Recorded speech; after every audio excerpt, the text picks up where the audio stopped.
Hello student, पहले video में 25 question हल हो चुके हैं। आज 26 से शुरू करते हैं। 26 क्वेश्चन। 26 के अंदर राजन एक बिंदु से चलना शुरू करता है और उत्तर की ओर 200 मीटर चलता है। फिर वह बाएं मुड़ता है और 300 मीटर चलता है। फिर दाएं मुड़ता है, 400 मीटर चलता है और फिर बाएं मुड़कर 1 किलोमीटर। चलो उसको करते हैं सीधा इस पर हल। हाँ, राजन ए से यहाँ से स्टार्ट करता है, ए से चलना शुरू करता है। सब बोला उत्तर की ओर 200 मीटर, ये उत्तर की ओर 200 मीटर। फिर वह बाएं मुड़ता है, बाएं मुड़ा और बाएं मुड़ के 300 मीटर चला, बाएं मुड़ा 300 मीटर चला।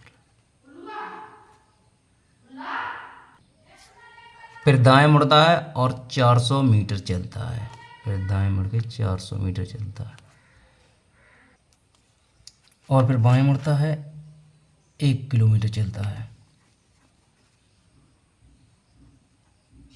1 किलोमीटर चलता है। अब राजन का मुख किस दिशा में है? दिशा में सभी मोड़ 90 डिग्री वाले। तो राजन का मुख किस दिशा में है? यहाँ से उत्तर से इधर को गया है, तो किस दिशा में होगा? पश्चिम, उत्तर, दक्षिण, पूरब। तो उसका सीधा सीधा अगर उत्तर इधर है तो इसका मुख option A 25 Disha right answer होगा। चलो सवाल नंबर अगले पे आते हैं। 8:45 बजे घड़ी की दोनों सुइयां, घंटे वाली सुई और मिनट वाली सुई के बीच लगभग कितना कोण बनेगा? 8:45 बजे। चलो इसको हल करते हैं। दिया गया समय कितना है? दिया गया समय बराबर है 8:45। कोण बराबर है 60H-11M/2। चलो इसको हल करते हैं जल्दी से, वीडियो लंबा हो जाता है बहुत ज़्यादा। बराबर 800 400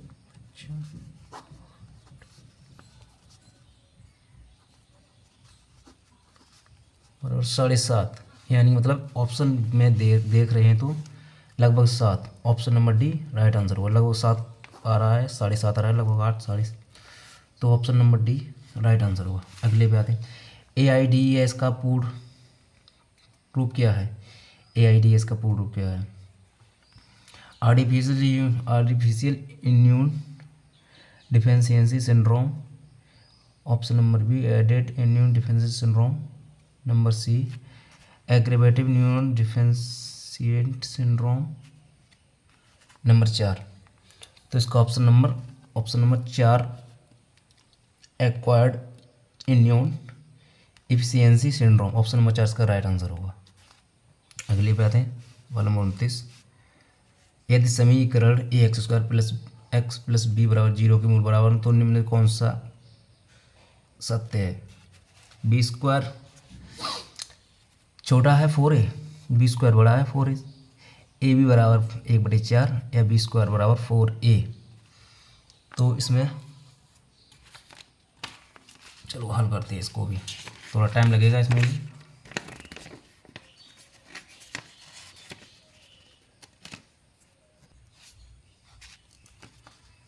मूल बराबर है तो d² बराबर d बराबर b² माइनस 4ac,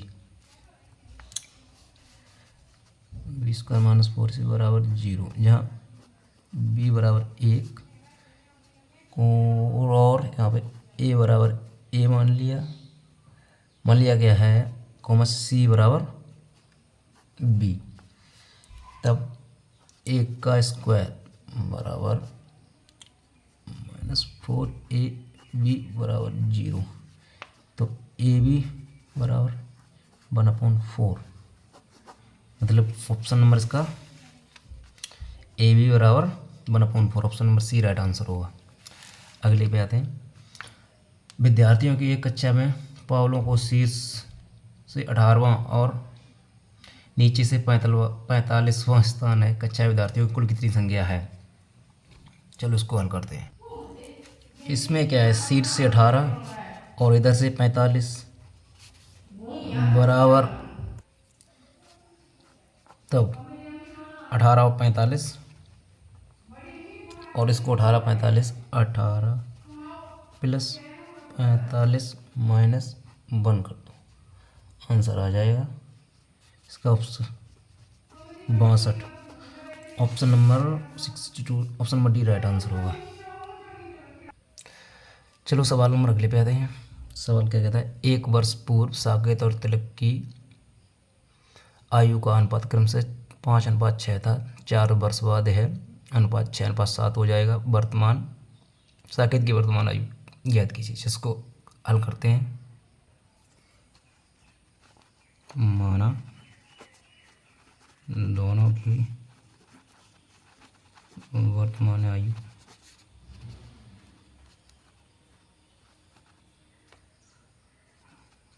क्रम से x, y वर्ष है, तब क्या होगा, इसलिए होगा क्या,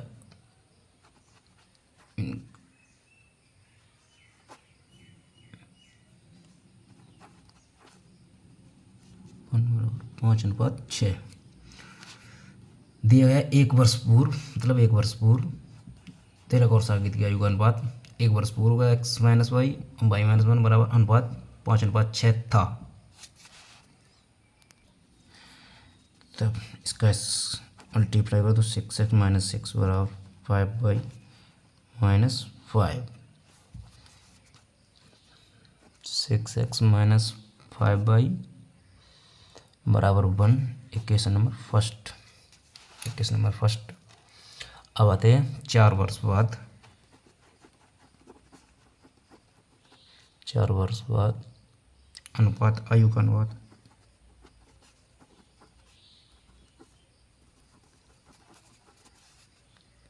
तो हो जाएगा x+4 y+4 अनुपात दिया गया है 6:7 हो जाएगा। तो 7x प्लस 28 बराबर 6y प्लस 24, 6y प्लस 24, तो ये 7x माइनस 6y बराबर -4। Equation number second. दोनों समीकरणों को हल कीजिए।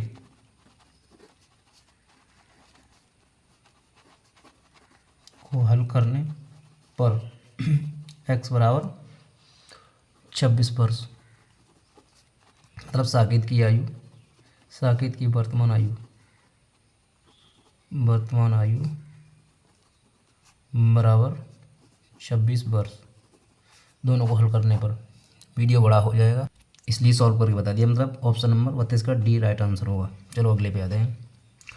3 कथन और उनके बाद दिए गए निष्कर्ष। इसका कथन पढ़ते हैं। कोई कंप्यूटर मार्कर नहीं है, सभी इरेजर मार्कर हैं, सभी पेन इरेजर हैं। निष्कर्ष है, कोई पेन कंप्यूटर नहीं है, कुछ इरेजर कंप्यूटर हैं। इसको भी हल करना पड़ेगा। हल करते हैं इसको। कोई कंप्यूटर मार्कर नहीं है, ये हो गया कंप्यूटर मार्कर नहीं है, इसको तो अलग कर दो बिल्कुल। अब आता है सभी इरेजर मार्कर हैं, ये हो गए इरेजर, और सभी इरेजर जो हैं वो मार्कर के अंडर आते हैं। तो ये हो गए इरेजर, ये हो गए मार्कर। सभी पेन इरेजर हैं, तो सभी पेन इसके अंडर आ जाएंगे। ये हो गए पेन, इधर लिखते रहो। तो इसके चलो ऑप्शन पढ़ते हैं इसके। कोई पेन कंप्यूटर नहीं है, बिल्कुल सही, कोई पेन कंप्यूटर नहीं है। इसका मतलब पहला ही निष्कर्ष पालन करता है। कुछ इरेजर कंप्यूटर है, ये तो नहीं करता। कोई कंप्यूटर का बिल्कुल भी कनेक्शन किसी से नहीं है, पहला ही निष्कर्ष ठीक है। अच्छा, ऑप्शन में ऑप्शन नंबर बी केवल निष्कर्ष एक पालन करता है, इसका option number B right answer होगा। चलो अगले पे आते हैं। न्यूलैंड के अष्टम नियम में पहला तत्व और अंतिम ज्ञात तत्व।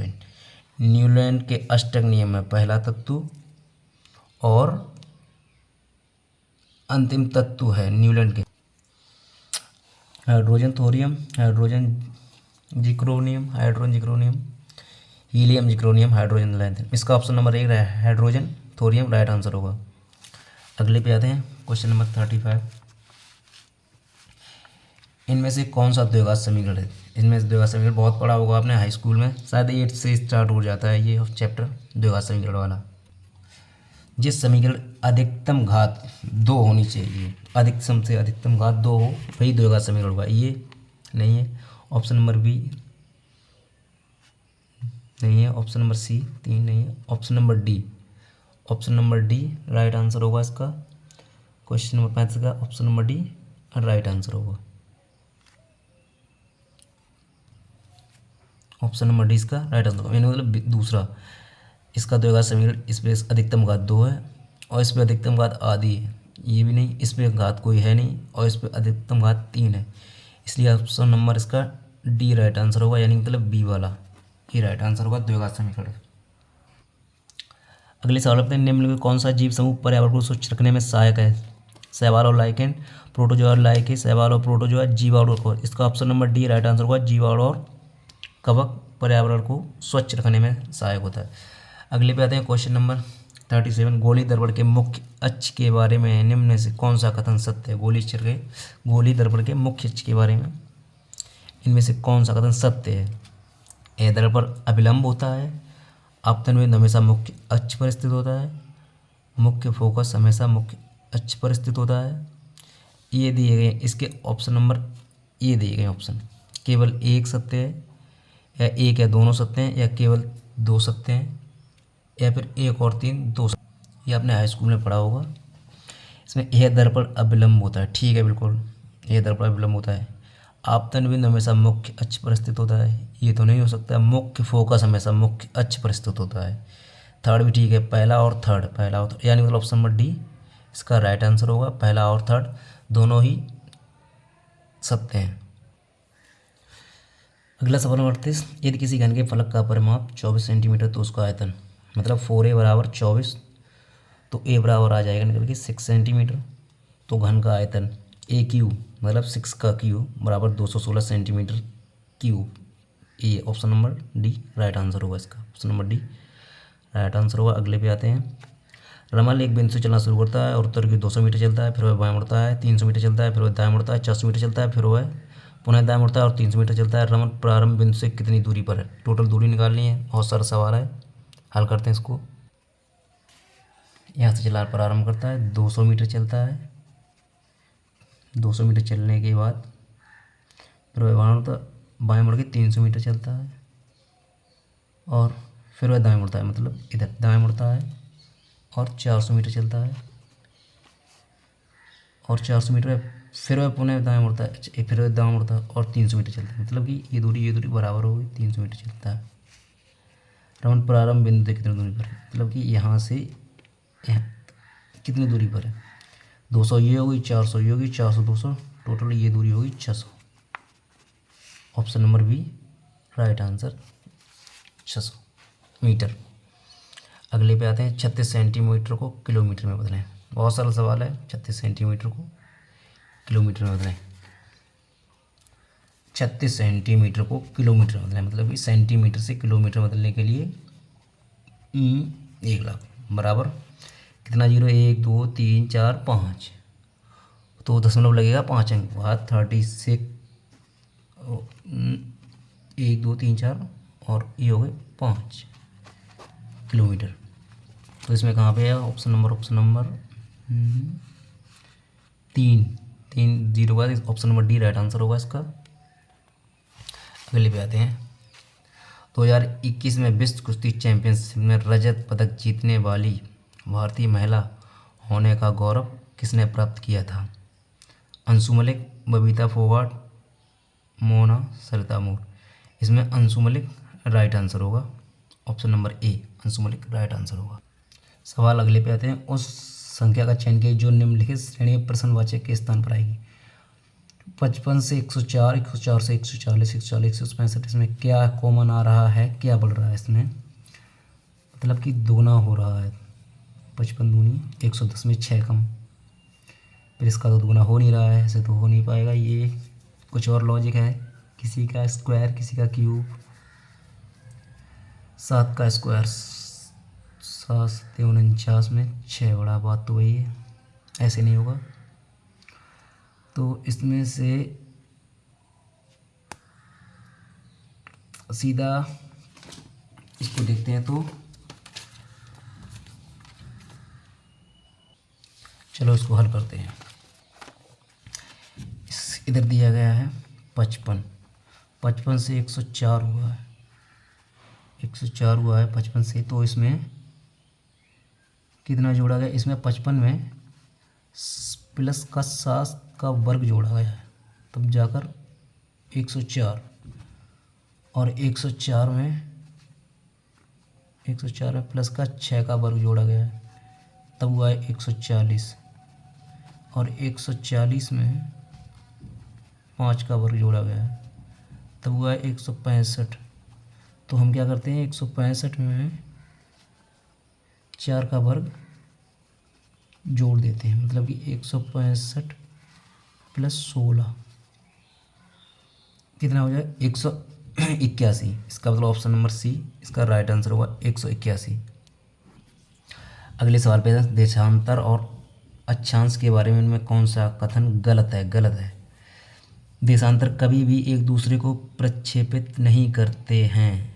ऑप्शन नंबर पहला ही गलत लग रहा है, गलत ही है ऑप्शन नंबर पहला ही, क्योंकि देशांतर रेखाएं उत्तरी और दक्षिणी ध्रुवों पर एक दूसरे को प्रक्षेपित करती हैं। 180 ई और इतने के देशांतर को समर्पित करते हैं, सही है। अक्षांशिकाएं एक दूसरे के समांतर होती हैं, सही है। अक्षांश कभी भी एक दूसरे को प्रक्षेपित नहीं करती हैं। इसका ऑप्शन नंबर ए मतलब गलत है, इसमें से यही गलत है, ऑप्शन नंबर ए, इसलिए 43 का ऑप्शन नंबर ए राइट आंसर होगा। चलो अब 44 सवाल पे जाते हैं।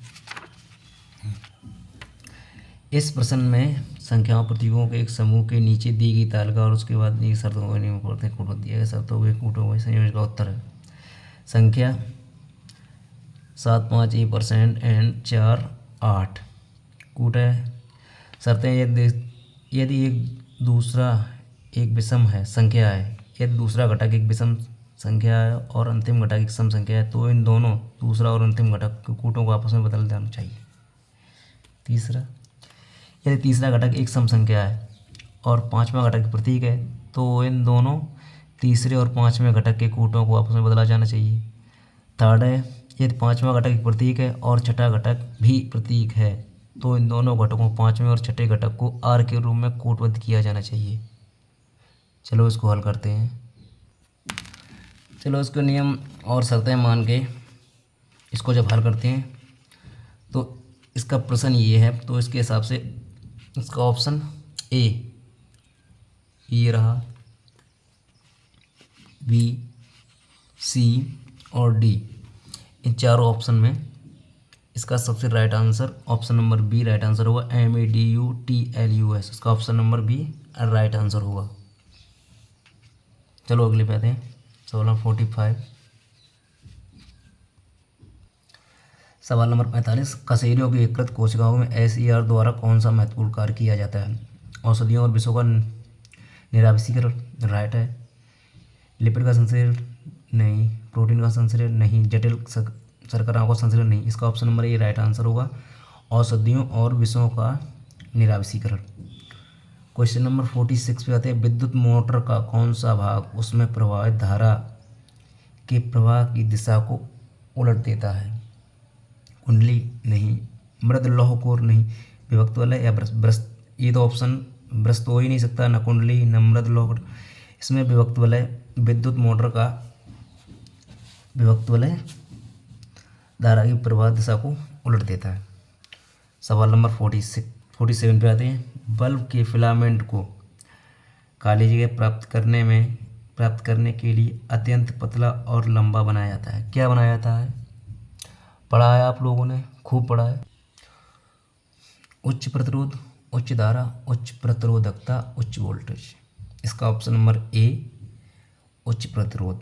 बल्ब के फिलामेंट को उच्च प्रतिरोध प्राप्त करने के लिए अत्यंत पतला और लंबा बनाया जाता है। इसका ऑप्शन नंबर ए राइट आंसर होगा। 48 पे आते हैं। साइन थीटा और को कॉस थीटा के पदों में व्यक्त कीजिए जहाँ थीटा का न्यून कोण है, जहाँ थीटा का न्यून कोण है। चलो उसको हल करते हैं, सवाल नंबर 48 को हल करते हैं। साइन थीटा बराबर होता है 1/cos थीटा और बराबर होता है 1/रूट में होता है 1 + कॉट। कॉट के पदों में लाना है हमें, तो कॉट के पदों में फार्मूला भी लिखना पड़ेगा, कॉट स्क्वायर थीटा। तो जब इसको बाहर निकालेंगे तो आएगा 1 + कॉट स्क्वायर थीटा बराबर कॉसेक स्क्वायर थीटा, क्योंकि दोनों जब सेम, इधर इसको हम अलग करते हैं तो इसके बराबर ये हो जाएगा, रूट हटेगा तो इस पर स्क्वायर लग जाएगा, कॉसेक स्क्वायर थीटा। तो उसमें ऑप्शन दिया गया है option number A, option number B, option number B right answer है। सीधा सीधा 1 + cot square theta, option number B, इतना ज़्यादा नहीं करना है। 48 का option number B right answer. चलो अगले पे आते हैं। 49, यदि संख्या इतने के प्रत्येक विषम अंक में 3 जोड़ा जाता है और प्रत्येक सम अंक में 3 घटाया जाता है तो इसका बनी संख्या के सबसे बड़े और सबसे छोटे अंकों का अंतर क्या होगा। चलो इसको हल करते हैं, सरल है बहुत।